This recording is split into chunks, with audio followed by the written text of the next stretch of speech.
Bueno,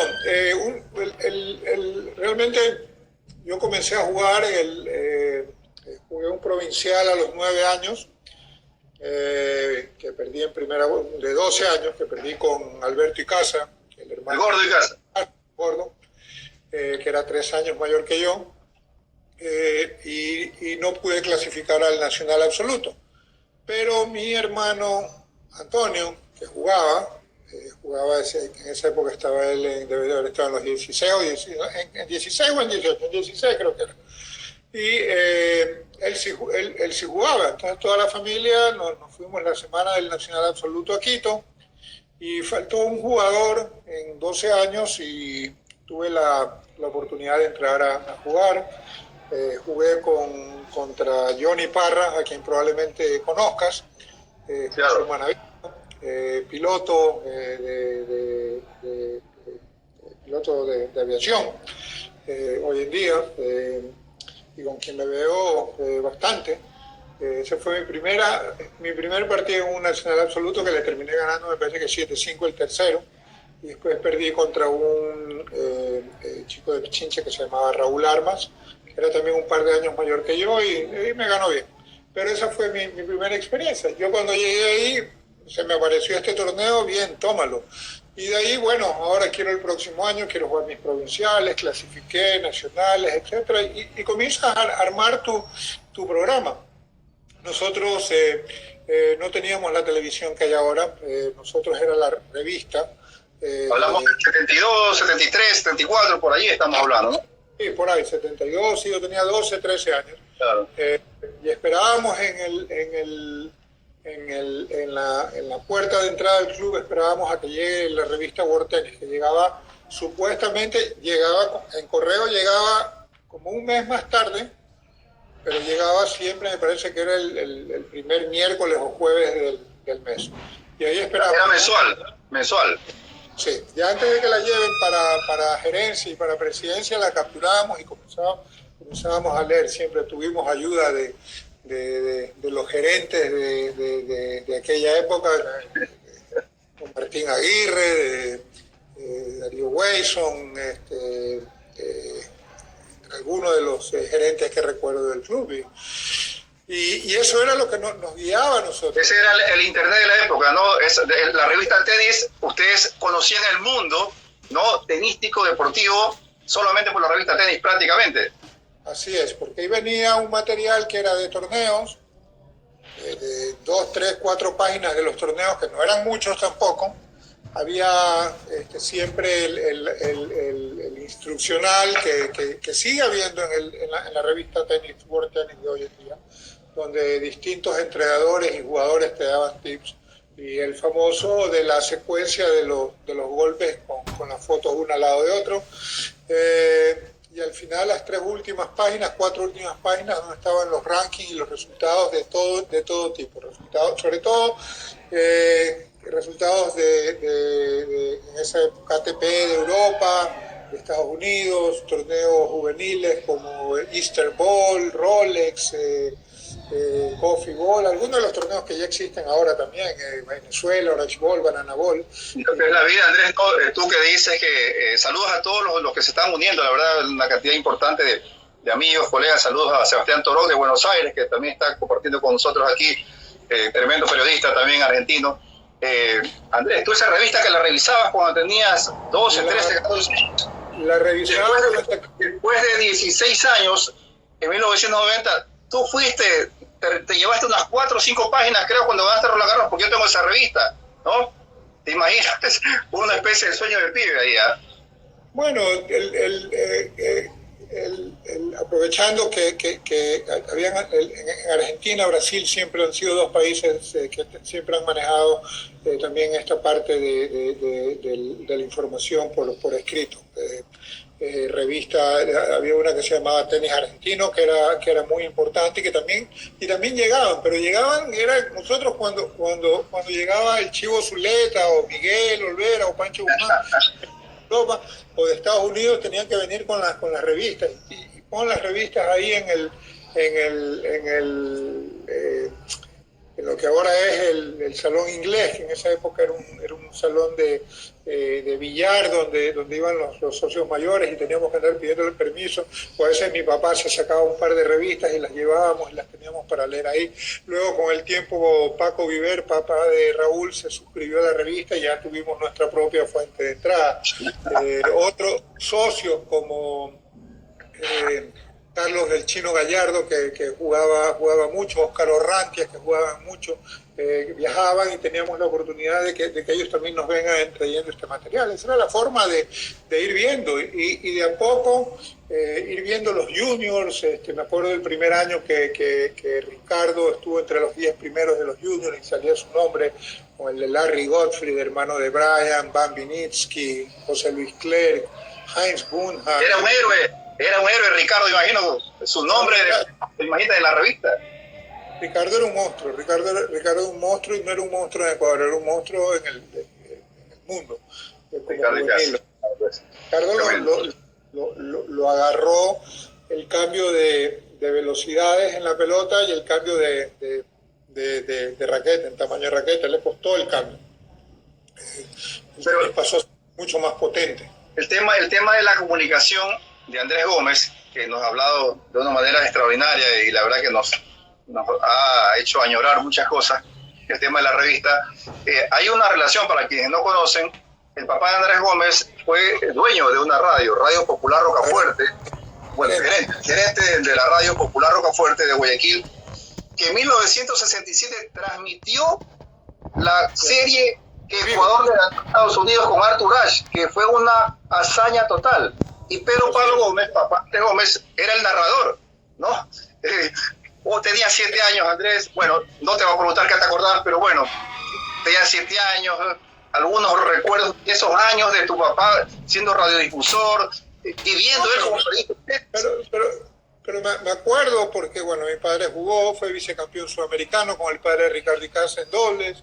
Pero yo recuerdo después Copas Davis ya mayor, de 14, 15 años, cuando jugamos, por ejemplo, la Copa Mitre, que fue espectacular el año 72. Yo me acuerdo, él tenía su esquinita ahí, cuando en el que algún momento fue esquina de ustedes también, después fue pasando, claro, porque era de la radio. Era el lugar simbólico del Guayaquil Tennis Club. Y no era, o sea, tu papá te transmitió partidos. No podía, se ponía muy nervioso. Mi papá, el 76, que hubo un sudamericano, transmitían en vivo, es que era la lo radio. que había. Claro. A ver, y solo para salir un poquito, o sea, yo me iba con Alfonso Chiriboga y con Juan Arroyo y con Mauro Velázquez, me llevaban al estadio cuando yo tenía 12, 13, 14 años a hacer las transmisiones. Iba con Lauro Gonzalo Morales, que hacía béisbol, al Yello, a ver los partidos de ellos. Después todo el grupo, porque todos hacían de todo, íbamos al Coliseo Cerrado a ver jugar a Liga, a ver jugar a Athletic, a ver jugar a JAE, a ver jugar a Oriente, y ahí salieron esos primeros héroes que yo tuve, Abel Jiménez, Juan Sapo, Omar Quintana, Nicolás Penti. Del básquet estamos hablando, para los amigos extranjeros, ¿no? Del básquet, claro. el área del básquet, ¿no? Que eran populares y te llenaban el estadio, las grandes carteleras de box con campeones sudamericanos y panamericanos, Miguel Herrera, Maravilla Cruz, o sea, ese Guayaquil había mucha actividad, aparte de fútbol, tenis, boxeo, básquet, béisbol, tremendo, ¿ah? Natación, o sea, natación. Y no hablemos de lo que era el deporte colegial, que cambió, cuando se acabó, el deporte en Guayas murió de alguna manera, un poquito. Los grandes deportistas, futbolistas, basquetbolistas, voleibolistas, atletas, salían del deporte intercolegial y no era raro ir al Coliseo Cerrado y jugar con estadio lleno, partidos Cristóbal Colón con San José Lasalle, Vicente Rocafuerte, o Aguirre Abad, colegios tradicionales de siempre, y eran estadios llenos. Ir al intercolegial de atletismo y ver todo el palco del modelo lleno O sea, era emocionante y eso me tocó vivir. Y entre eso, mi papá transmitía tenis y transmitía Copa Davis, pero en un sudamericano que jugamos, tiró el micrófono porque estaba jugando contra Alejandro González, el gran jugador de mi edad de argentino. Le terminé ganando 11-9 el tercer set y mi papá a mitad del primer set dijo no puedo, y de ahí no volvió a transmitir más mis partidos, transmitía los demás, pero lo mío no pudo. Tremendo, increíble anécdota ahí. Es más o menos como, no pongo ejemplo, pero es algo tremendo. Imagino los nervios, ¿no? Muchos padres no pueden ver los partidos de los hijos, ¿no? Muchos padres no pueden ver los partidos. Yo me acuerdo, bueno, hay muchos ejemplos, pero yo me acuerdo, claro, una vez que estuve en Bogotá, del ATP, Vincent Espadea, bueno, el papá, yo lo veía afuera caminando y jugando él con Nicola Penti, me acuerdo, no vio nada, o sea, y hay así muchos que están, pero no ven los partidos, es algo. Y van por todo el mundo, y no ven partidos, y están ahí. Cada padre creo que trata de acomodarse a su hijo, a las cosas que hace, y es un aprendizaje para todos. Luego, bueno, mi padre falleció, yo era muy chico, 18 años tenía. Mi hermano Antonio lo llevaban con Jorge Delgado para hacer narraciones de tenis en el programa que se llamaba Mil y un Deportes, que pasaba, donde había un condensado. El profe Delgado. Claro, comenzaba con tenis, como con hora y media de tenis, pasaban torneos de un mes antes, 2 meses antes, y unos condensados buenísimos, y luego ya quedaba fútbol y después había básquet colegial también, hacían 2 o 3 deportes, entonces y eso era semanal y era la manera de comenzar a ver tenis. Pero nosotros realmente que las revistas las devorábamos. Año 1979, Andrés Gómez, ya con 19 años, su primer año profesional, bueno, al menos así está en el registro, ¿no? Sí. Llega a Roland Garros, pero no puede jugar. ¿Qué pasó? Llegabas haciendo una semifinal de Múnich, pero llega Andrés Gómez a Roland Garros y no pudiste jugar. ¿Qué pasó? Pero es que no sabes lo que pasó antes. Teníamos que jugar Roma. Y hubo, y nos íbamos en un taxi con Raúl, con Bob Brett, que era nuestro entrenador, y ya estábamos listos para salir. Y un yugoslavo, amigo de Bob, Nicky Spear, nos dice, no, yo ya pedí un carro, ya está llegando. Total es que el carro llegó tarde, llegamos al Foro Itálico 5 minutos tarde y nos quedamos fuera de la quali. Eso era día jueves, la quali comenzaba el jueves porque había que ganar como 4 o 5 partidos para clasificar a Roma. Total es que el jueves mismo en la tarde ya no teníamos nada que hacer en Roma, nos vamos a Múnich, que la quali comenzaba el día sábado. Llegamos el jueves, el viernes entrenamos, Bob nos echó la culpa al flaco y a mí que nos habíamos demorado y que nosotros éramos los culpables de haber llegado tarde. No entendíamos nada, nos mandaban a correr una hora antes nos mandaban a correr el día antes de comenzar los partidos, no entendíamos nada. Y lo que pasa ahí, entramos a la quali, yo clasifico, le gano en la última a Billy Martin, que era un prodigio del tenis americano que a los 17 años había hecho cuartos en Wimbledon, le había ganado a Vilas, pero tuvo un problema en la espalda y la carrera se le complicó. Él me había ganado apenas 3 semanas o un mes antes en un torneo en Challenger en Florida, y acá le gano yo en la última, de la cual llego a semifinales el sábado, y ese sábado comenzaba la quali el lunes empezaba la quali en París. Yo llegué a París, pero no podía jugar porque en esa época tener derecho a Special Event, que era un torneo de Grand Prix, tener derecho a podía entrar con Special Event.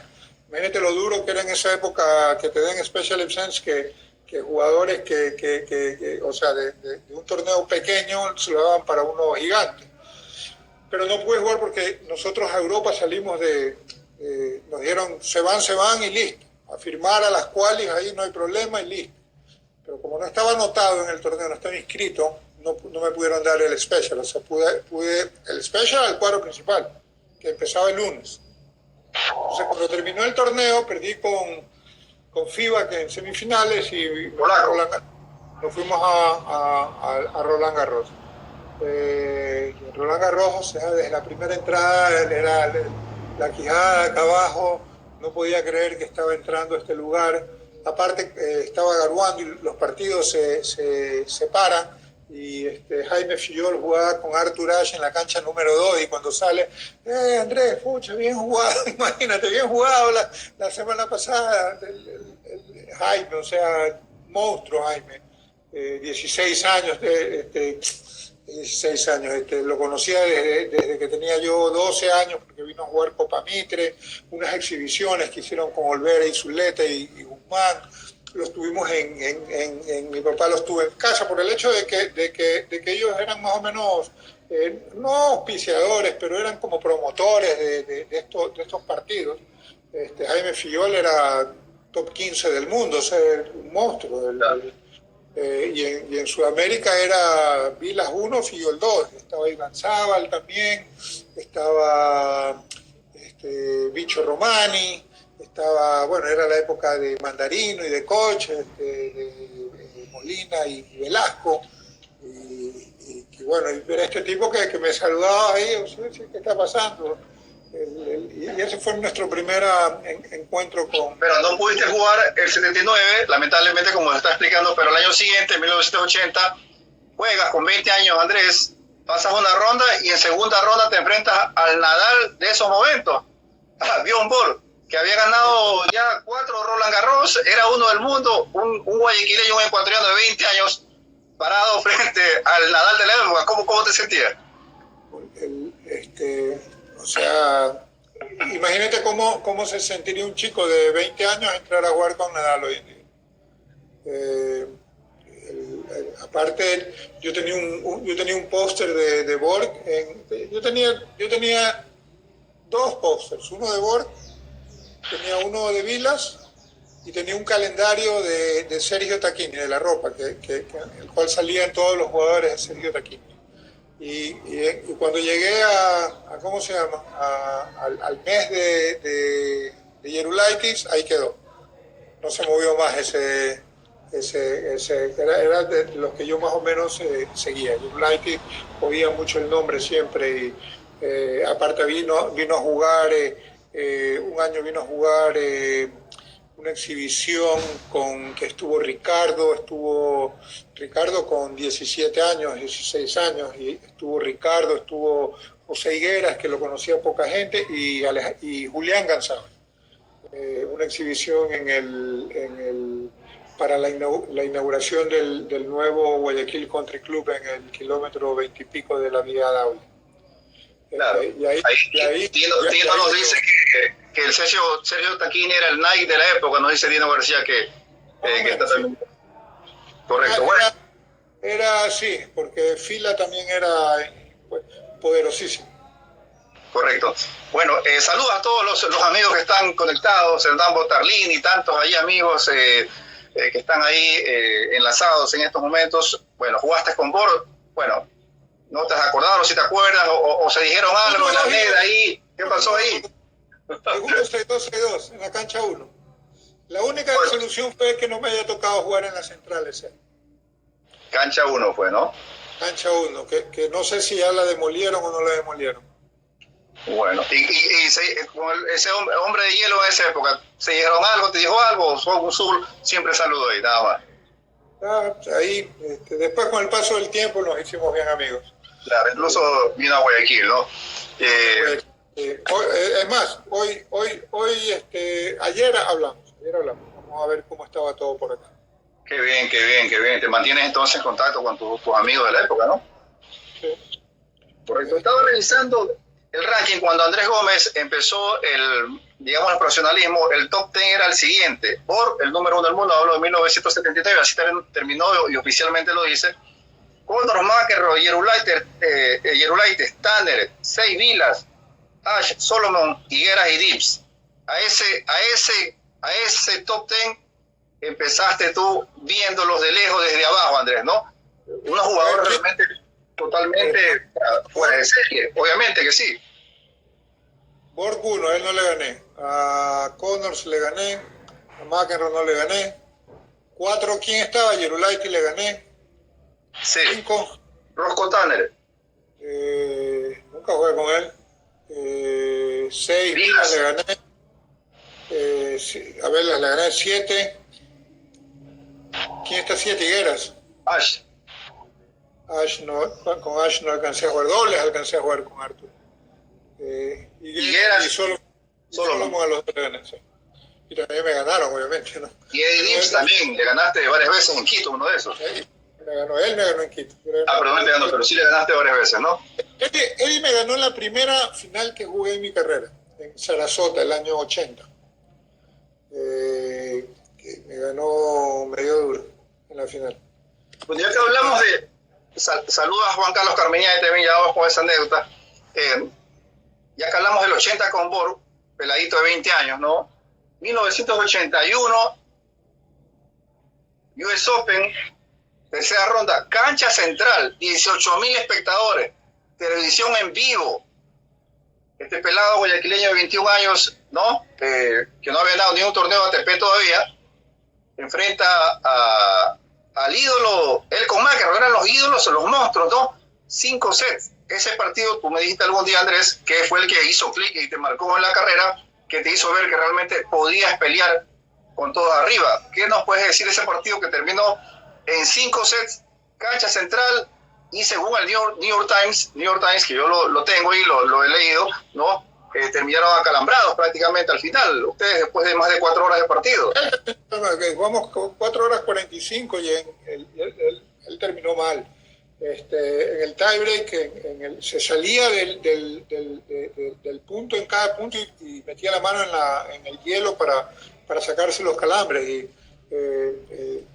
si tienes oportunidad de ver ese partido, te vas a dar cuenta que los 24 segundos ni de cerca, pues no, entre punto y punto. Había momentos en que se tomaba hasta un minuto para jugar entre un punto y otro punto, se estiraba la mano, los dedos, un poquito nervios y bueno, fue un partido para mí importantísimo porque fue creo de los primeros en que con una de los grandes campeones ya hechos y derechos pude pelear palmo a palmo y eso me dio ánimo para seguir, intentarlo de una manera diferente.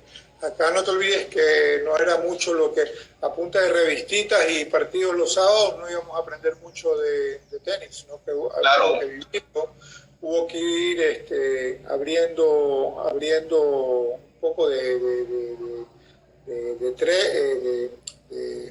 brechas, de trechos para ir viendo, sacar la cabeza y ver qué era lo siguiente que se podía hacer. Tampoco era que en Ecuador habíamos una gran cantidad de jugadores, o no de jugadores, de atletas como hay ahora con triunfos, que puedes relacionarte de una u otra manera.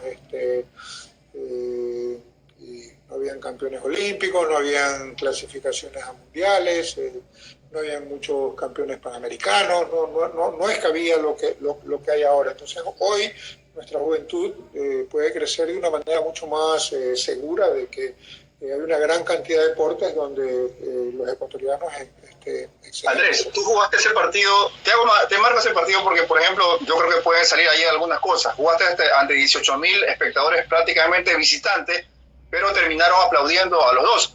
Quizás ese partido también te amoldó, te enseñó a jugar con tanta gente, a absorber toda esa energía, esa electricidad, porque Nueva York, según lo han dicho los actuales jugadores, Nadal, todo eso es una ciudad eléctrica, ¿no? Que te da una energía totalmente. Entonces, quizás ese partido también te ayudó para jugar bien las Copa Davis, con público a favor, público en contra. Bueno, quizás sí, quizás más que eso, yo te diría que fue más al revés. El hecho de de jugar con la presión de Copa Davis, de jugar al mejor de 5 sets en aquella época, y es una de las razones principales por las cuales yo peleaba, porque para países como nosotros, que no tenemos una gran cantidad de jugadores jugando en torneos Grand Slams, no tenemos esa experiencia para jugar Copa Davis. Entonces, al revés, jugando Copa Davis, tú tienes chicos que no tienen más allá de 22, 23, 24 años y ya tienen 10, 12, 15 partidos de mejor de 5 sets en su cuerpo. Y hay jugadores que probablemente estén 50 y no tienen esa cantidad después de tanto tiempo. Entonces, Nueva York siempre fue una ciudad fascinante y siempre se ha dicho que lo mejor de lo mejor siempre pasa en Nueva York. Bueno, Andrés, el mismo Connors dijo después de ese partido, según lo que te digo, decía el New York Times, que nunca había, bueno, o sea, que tú te cansaste de tirar forehands y tus forehands ahí eran unos martillos, según lo que decía el periódico. Te empezaste a formar, a moldear, a formar y a tener más confianza. Ese es tu tiro ganador de Hammer, como dice el New York Times. Bueno,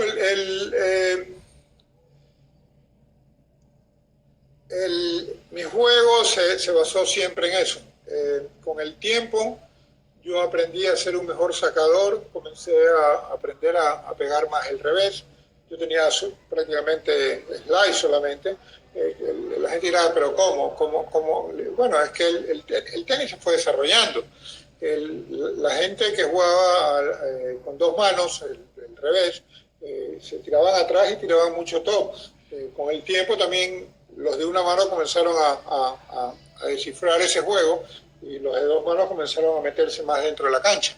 De ahí los de una mano con Roger a la cabeza, con Wawrinka, con Tsitsipas hoy en día, para nombrar a los más conocidos de una mano. Ahora ellos le tiran para arriba y entran y se le meten a la pelota. Yo eso lo hacía con las raquetas chiquitas. Entonces había una gran cantidad de errores que se cometían, pero tácticamente no creo que era lo equivocado. Quizás cometía mucho más errores de lo que cometen ahora, pero era la manera de ir tratando de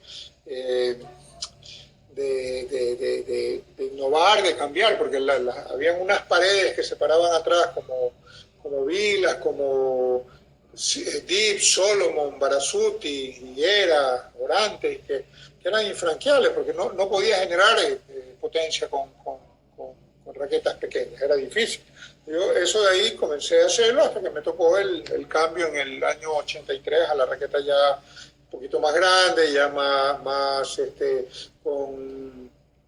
con nuevos elementos, nuevas composiciones que te dan un poco más de velocidad.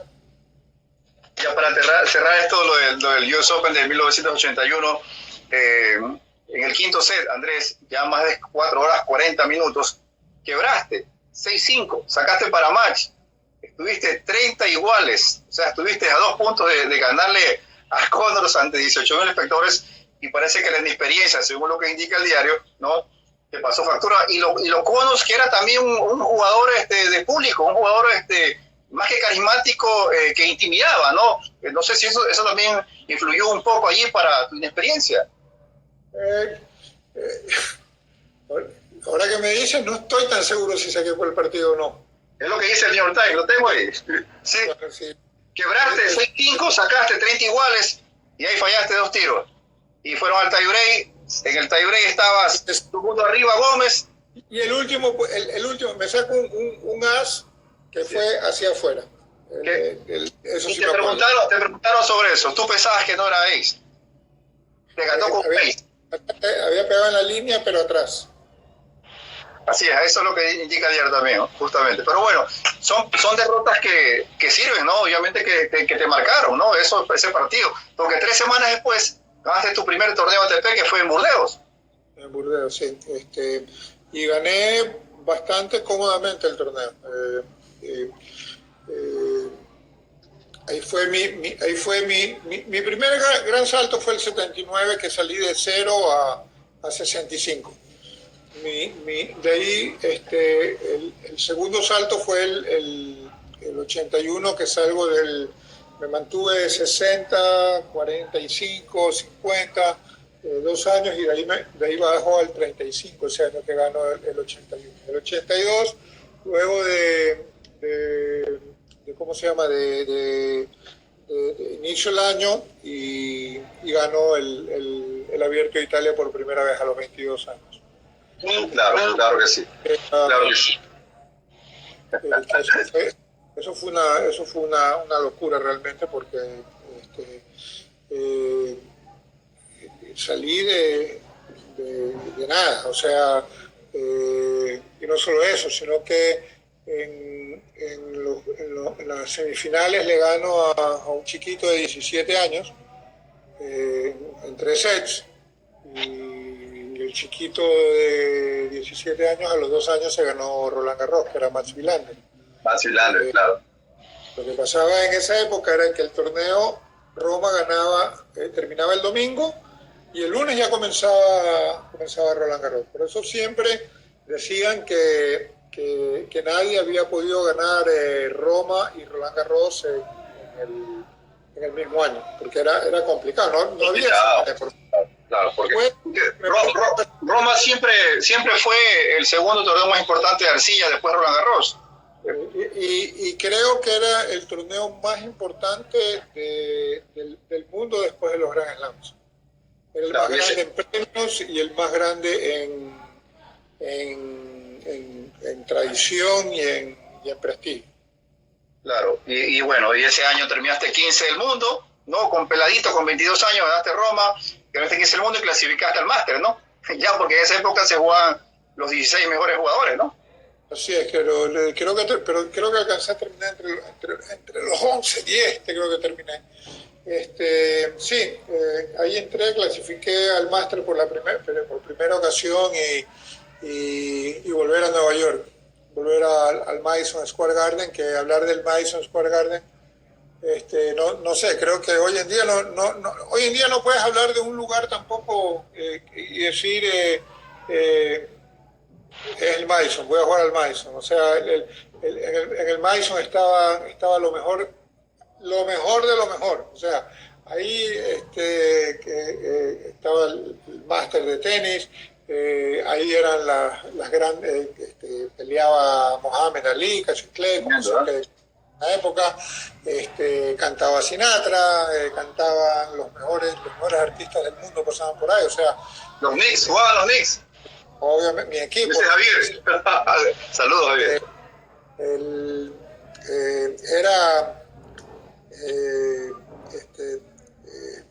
Tu grupo de rock también cantaban allí, me imagino, ¿ah?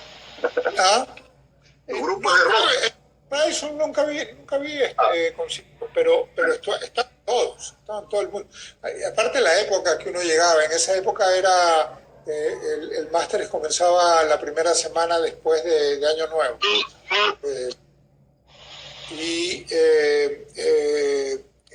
Tenías todo este mes y pico después de que terminaban los torneos para entrenar y eso, y teníamos una cancha de Supreme Court, que era la que se usaba en el Madison Square Garden, ¿cómo se llama? En Guayaquil, para las exhibiciones que se hicieron en el Coliseo Cerrado, las Copas Davis que jugamos. Y digo, no, vamos a sacar la cancha, vamos a sacar la cancha con Raúl y con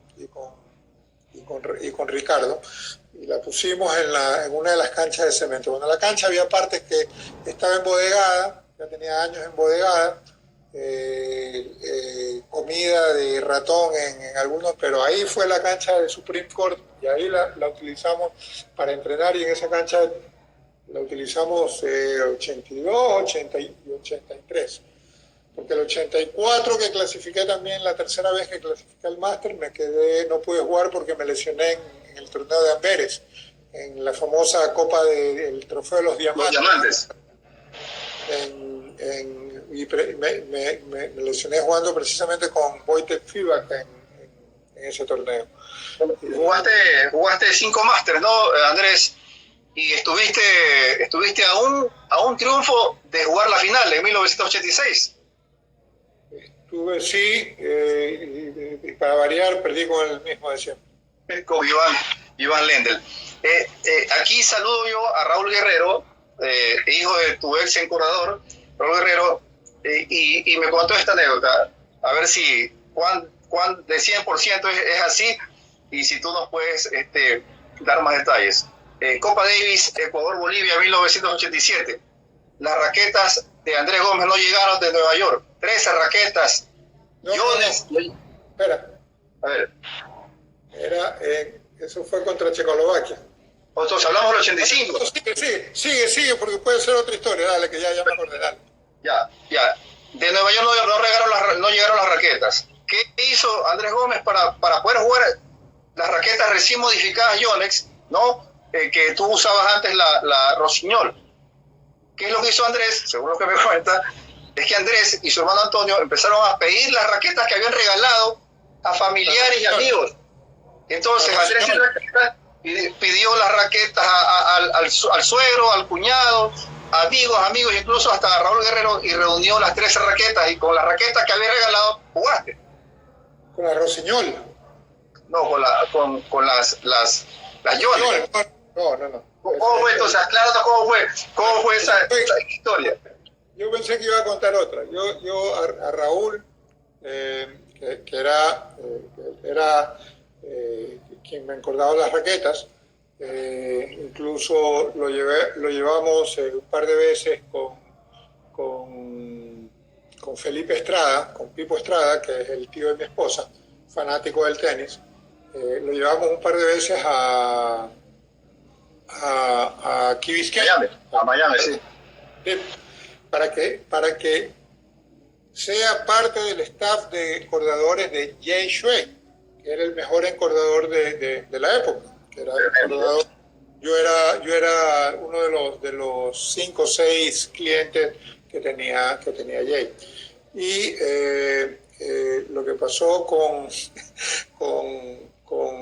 Raúl en estas Copas de Vida era que yo lo llamaba, a veces lo llamaba a las 2 de la mañana y le decía, le decía a Raúl que me tenía que encordar, las raquetas tenían que ser encordadas. Si jugaba el primer partido, las raquetas tenían que ser encordadas 6 horas antes del partido. En esa época los partidos empezaban a las 10 de la mañana. Raúl tenía que levantarse a las 4 de la mañana a encordarme la raqueta. Que eran exigencias mías, pero era como yo la manejaba con Jay, mi entrenador. Y él aprendió que, o sea, las manías que podemos tener en algún momento los jugadores no son para dejarlas pasar por alto así nomás. Luego, lo que pasó en la serie con Checoslovaquia fue que terminamos de entrenar y salgo a comer y voy a visitar a mi novia, que es la nena, mi mujer. Ahora, como en casa de ella, y esto aquí era martes, antes de la Copa Davis, y de repente salgo en la noche y no estaban las raquetas en mi carro. Entonces, me abrieron el carro y me sacaron las cosas ahí, que las dejé, no sé por qué motivo las dejé.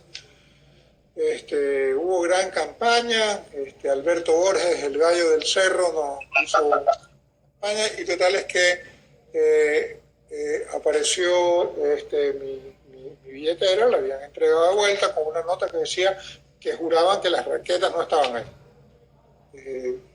Comenzamos a recolectar raquetas que yo tenía, ya tenía más de un año jugando claro, el 85, más de un año con esas raquetas, pues una raqueta que se hizo muy popular en Ecuador, se habían entregado y todo, y el día jueves que voy a entrenar, abro mi casillero en el camerín de donde estábamos en el club, y ahí estaban mis raquetas, habían 8 raquetas guardadas ahí. Y yo fue la única vez en mi vida, desde que me acuerdo, que estuve en ese camerino y que soy dueño y sigo siendo dueño de ese casillero, que que guardé mis raquetas en el casillero. Yo nunca las guardaba, las metía en el bolso y me las llevaba, nunca las dejaba en el campo. Entonces estuvimos buscando efectivamente raquetas, pero ya al final ya las pudimos hacer, y ese fue el año que me lesioné contra el que sabemos. Coyolente, el que más de esa camiseta, ¿no? La roja. La roja marchó. La camiseta roja que me encantaba para jugar. Pantalón, tobilleras y una venda que utilizaba. Esa lesión me costó bastante porque eso fue en julio y yo no volví a jugar hasta noviembre. Claro, venían de ganarle a Argentina con un tremendo triunfo. Venía jugando bien, pero era el año 85 que defendía todos los puntos del 84. Ganaste 5 torneos, pues. El 84-5, y acá estaba Chuyo sin torneos y estaba que más o menos como que me podía ir del top 15, pero estuve sin jugar mucho tiempo. Al final del año, fines de octubre, esto fue, a ver, julio, agosto, septiembre, octubre, 4 meses estuve sin jugar. Jugué unas exhibiciones en Meadowlands, ahí en New Jersey, y en San Luis, y de ahí me voy a ¿cómo se llama? Me voy para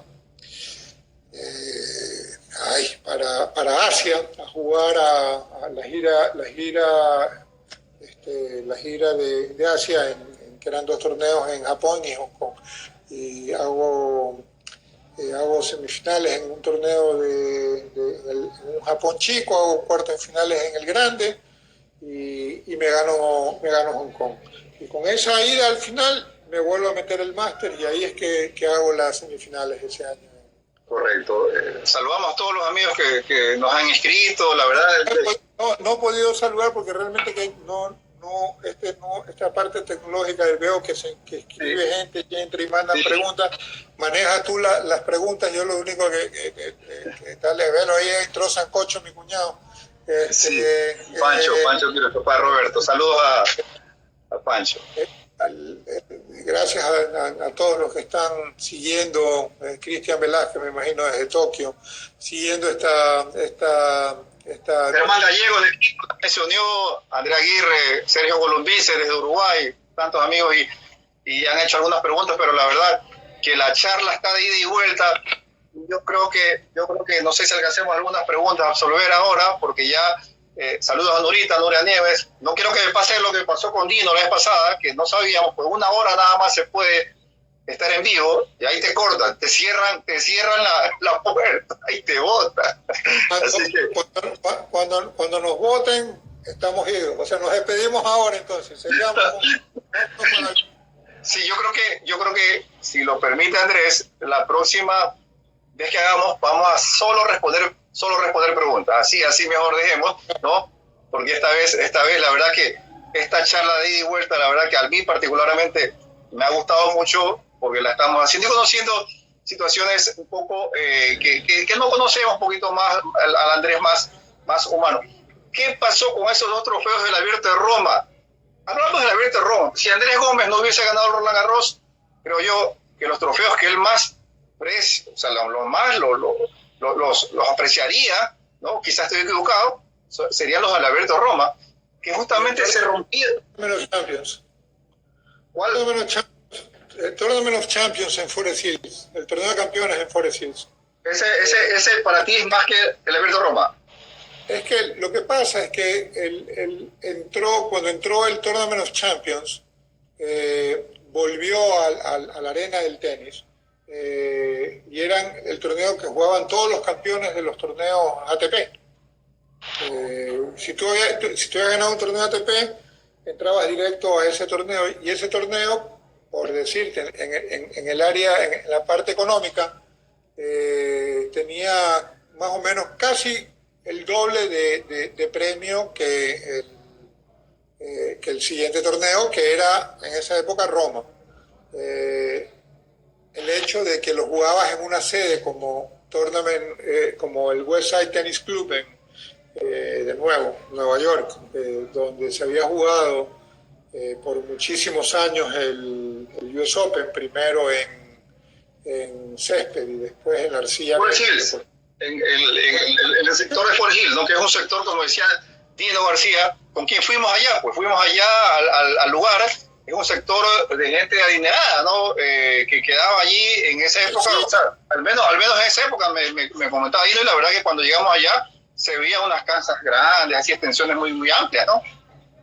Era el Westside Tennis Club en Forest Hills, era conocido US Open, si al US Open le decían Forest Hills, era como el US Open que por mucho tiempo le decíamos Flushing. ¿Qué vas a jugar? Flushing. O sea, no decían ni el US Open, o sea, de repente el lugar un poco como que intentó sobrepasar ese nombre, pero ya por suerte volvió. Bueno, en ese le ganaste no a Becker, Javier, sino le ganaste a Yannick Noah, la final, ¿no? Sí. Por decir. ¿Y el trofeo qué pasó, Andrés? Que el trofeo no lo tienes, se te quedó en el club. Enseguida salíamos para Roma, que era el siguiente torneo, y el tío de Ricardo Icaza, hermano de la mamá de Ricardo, era el secretario del club. Ellos vivieron siempre en ¿cómo se llama? En Nueva York. Era Alfred Poulson, padre de Billy Poulson, que ha hecho grandes obras de beneficencia aquí, como el Hospital del Niño y una serie de cosas donde ha ayudado mucho. Él era el secretario del torneo el secretario del club. Y yo ya íbamos con Colón corriendo porque había que volar al aeropuerto para salir a Roma. Hablamos con él y decían, bueno, aquí yo lo vengo a ver después. Eso fue el año 87, o sea que ya tenemos 33 años van a ser de eso. Ahí sigue el trofeo. Me he encontrado con varios presidentes del Westside Tennis Club y me dicen, sí, ahí está el trofeo, cuando lo quieras puedes irlo a ver. Dino me dijo que él que ha hecho cargo de eso, todavía también veo que ha fallado. Vaya Dino, la verdad que Dino, el otro día te mandó un saludo de Brian Early después de 15 años, imagínate. Hace 15 años te mandó saludos y recién lo dijo hasta ayer. Así que Andrés, entonces, una tarjetita, qué sé yo, ya no se usan tarjetas, algún mensaje, qué sé yo, para la gente del Westside, no sé, por WhatsApp. Está ahí. Para que Dino lo vaya a retirar, o si voy yo para el US Open este año, el próximo año, vamos con Dino a rescatarlo. Ojalá podamos ir todos al US Open este año. Es una ambición, sobre todo para Emilio, para Roberto. Ojalá que Emilio estaría dentro, Roberto está ahí cerca. Sería un buen momento para volver, y esperemos que se pueda dar. Ok, entonces, bueno, tu ranking es Roland Garros, Forest Hills, los dos abiertos a Roma.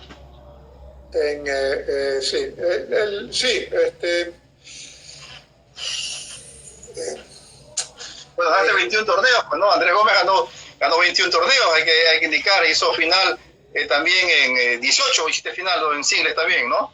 14. Sí, no, el torneo en Dallas también fue un torneo importante porque el año 83 me ganó mi primer torneo en cancha de cemento.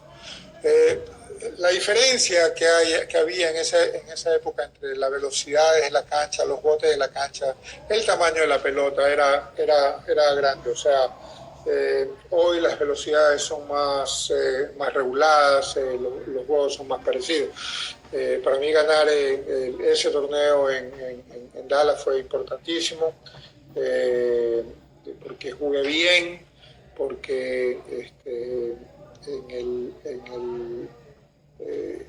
me quedé con Villander en la cuarta vuelta en el US Open, en un partido que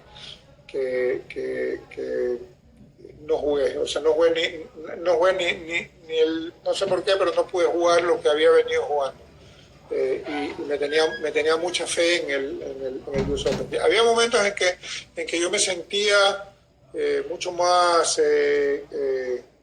seguro sobre las canchas de cemento, pero terminaba ganando los torneos en arcilla. Lo que me hacía la cancha de cemento era que me hacía mejorar mucho mi juego en arcilla y no me daba cuenta. De repente, cuando comenzaba y entraba en la época de arcilla, me sentía un jugador diferente. O sea, yo siempre fui un jugador agresivo, no era el jugador típico de arcilla, de jugar muchas pelotas dentro, sino que siempre me gustaba estar apurando el juego. Bueno, Andrés, yo creo que ya nos despedimos porque ya va a ser la hora y nos van a bajar el telón. Gracias, Andrés. La próxima salida vamos a responder todas las preguntas, ¿no? Y bueno, yo creo que ha sido una charla, esto no ha sido una entrevista, una charla para conocer un poco más, ¿no? A nuestro ídolo Andrés Gómez.